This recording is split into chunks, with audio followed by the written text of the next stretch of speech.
Hello, English learners, and welcome to another great podcast with EnglishPod. My name is Marco. And I'm Erica. And today we have another really great lesson for you, elementary lesson. That's right, and it's another lesson about money. We have no money here at EnglishPod. We are in debt here. In debt. Yes. Okay, In debt. So what does that mean? Why don't you tell us? If I owe you money, I'm in debt. In debt. In yes. fact, I think I am in debt to you. You owe me $2.50 for a Coke Zero today. That's true. All right. Okay, so let's get started. Let's take a look at our vocabulary preview. Vocabulary preview. We have 2 words today in our vocabulary preview, and the first one is recession. Recession. Recession. Recession. So, recession. Everyone's talking about it right now, and what does it mean? I don't know. That's your job. I don't know. I really don't know. Why don't you tell me, Erica? Because this isn't my topic for today. Okay. Recession is a period of time when the economy of a country is doing badly. In a recession, the country is making less money. That's true. So maybe we can give a few examples of things that happen in a recession to show the meaning of this a little bit better. Right. So, for example, in a recession, many people lose their jobs. Because companies might close or go bankrupt. Exactly. And also, people start spending less money. That's true. And the stock prices of companies fall pretty fall. Yeah, they fall a lot, hey? Yeah. And that's what's going on now in the United States. Very true. Okay, so let's take a look at our second word, and it has to do with recession. It's broke. Broke. Broke. I'm broke. Broke, it means that you have no money. You're broke. I'm broke. Right, so these are our 2 words for vocabulary preview today, and you're going to hear them in the dialogue. This dialogue is about a man who is in debt. He's broke. Let's find out what happens.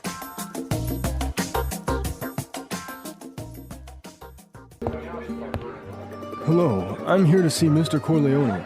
Right this way, sir.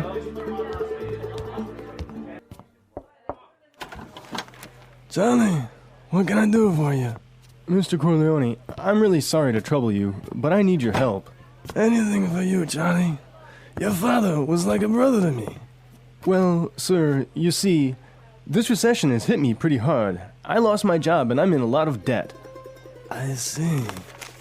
Yeah, you know, I've got credit card bills, car payments, I've got to pay my mortgage, and on top of all that, I have to pay my son's college tuition.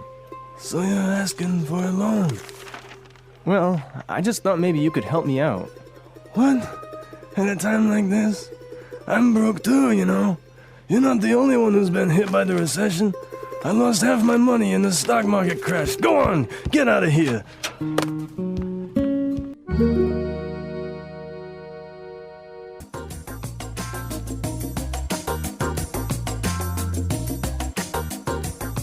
Okay, so that was a bit unexpected. Yeah, that was certainly strange. He didn't go to the bank to ask for money, did he? No, he went to the mob, and the mob is broke. Oh no, you know it's a bad recession when even the mob runs out of money.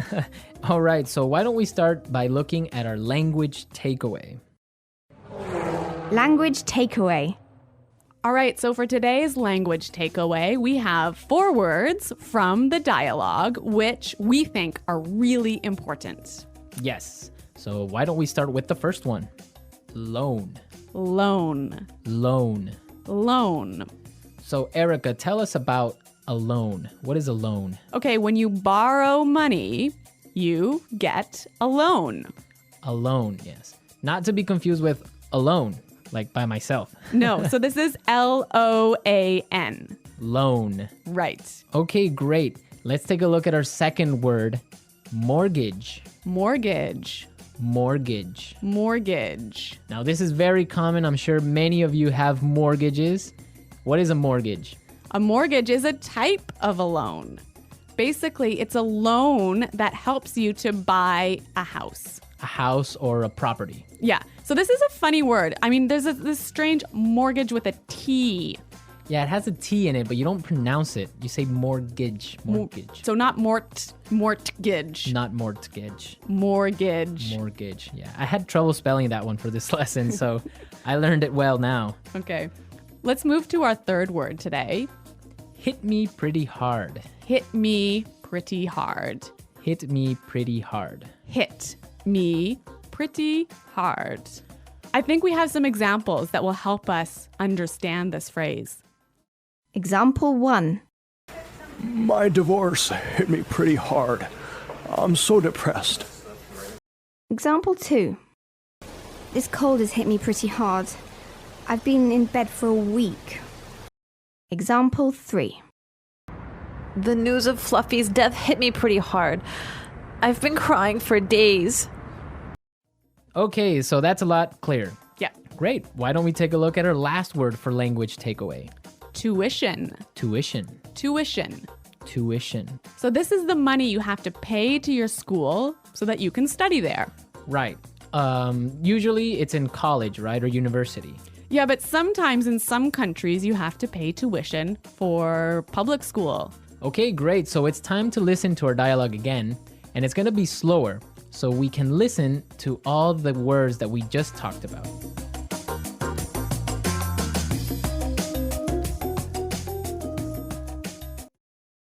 Hello, I'm here to see Mr. Corleone. Right this way, sir. Charlie, what can I do for you? Mr. Corleone, I'm really sorry to trouble you, but I need your help. Anything for you, Charlie. Your father was like a brother to me. Well, sir, you see, this recession has hit me pretty hard. I lost my job, and I'm in a lot of debt. I see. Yeah, you know, I've got credit card bills, car payments. I've got to pay my mortgage, and on top of all that, I have to pay my son's college tuition. So you're asking for a loan? Well, I just thought maybe you could help me out. What? At a time like this? I'm broke too, you know. You're not the only one who has been hit by the recession. I lost half my money in the stock market crash. Go on, get out of here. Okay, so I think a lot of the key language we just talked about is a lot more clear now.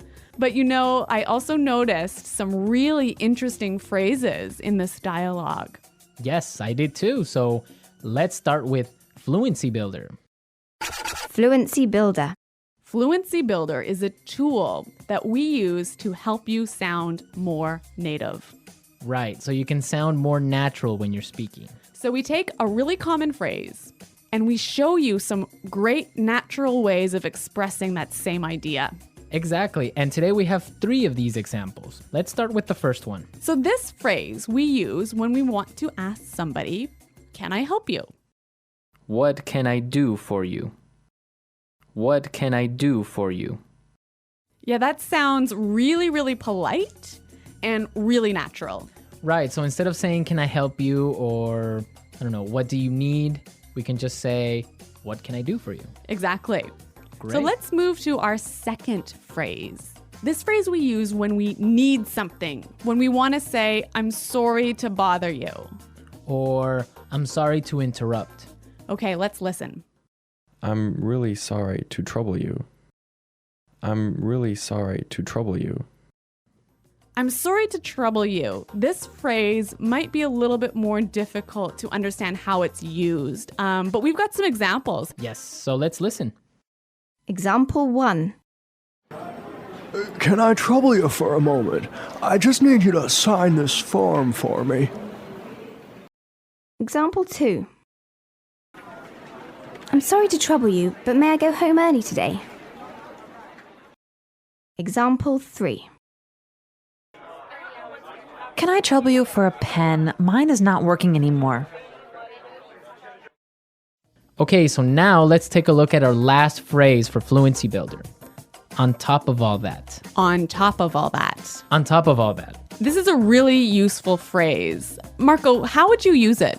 Well, for example, today I lost my job, Oh no. my car got stolen, Oh my God. and on top of all that, my girlfriend broke up with me. That was a terrible day. It was. But don't worry, you can use this phrase also in a positive way. That's true.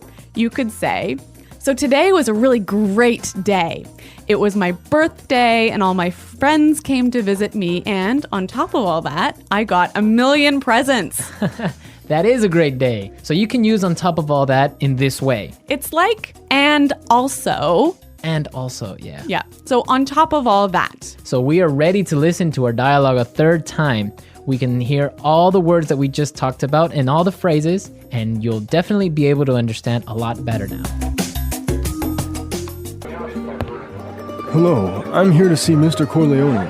Right this way, sir. Johnny, what can I do for you? Mr. Corleone, I'm really sorry to trouble you, but I need your help. Anything for you, Johnny. Your father was like a brother to me. Well, sir, you see, this recession has hit me pretty hard. I lost my job and I'm in a lot of debt. I see. Yeah, you know, I've got credit card bills, car payments, I've got to pay my mortgage, and on top of all that, I have to pay my son's college tuition. So you're asking for a loan? Well, I just thought maybe you could help me out. What? At a time like this? I'm broke too, you know. You're not the only one who's been hit by the recession. I lost half my money and the stock market crashed. Go on, get out of here.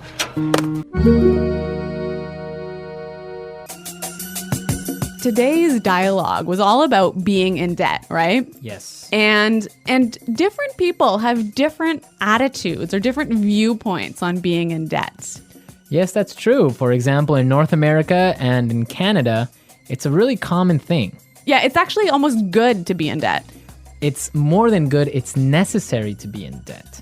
That's right. Unless you have a history of being in debt and regularly paying off your debts, you can't actually borrow money. You can't get a mortgage. You can't get a car loan so you can buy a new car.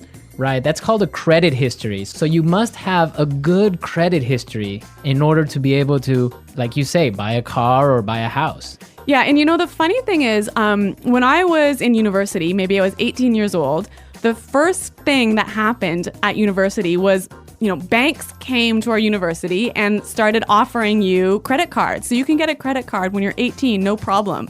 And not only do they offer you credit cards, they give you like free gifts if you sign up for a credit card. I know they really want you to have a credit card. Of course, they want you to spend more money. That's the trick. Yeah, but you know what? It's totally different. In Europe, for example, I used to live in Switzerland, and they're really careful with debt. Like, it's a bad thing to be in debt. Well, yeah, I mean, it's bad to be in debt, definitely. For example, if I want to have a credit card in Switzerland, and let's say I want to have a limit of 500 francs that I can spend every month, I need to put in my bank account 700 francs before I can even spend that credit card money. So it's totally opposite from North America. Well, yeah, I mean, in North America, it's crazy the way that people are in debt, and it's showing now with the recession, right? Yeah, that's true. So everyone be sure to handle your money carefully. Don't be in debt unless you really, really have to. Good financial advice from EnglishPod. EnglishPod Financial Advising Service. Okay, everyone, thanks for listening. Now remember, if you have any questions or comments, please visit our website at EnglishPod.com. Right, Erica and I are always there to answer all the questions, and we really like to receive comments and suggestions from all our users, so be sure to go and leave us your comments. Okay, Marco, it's been fun. Yes, it has, but sadly we have to go now, so until next time, it's Goodbye. bye.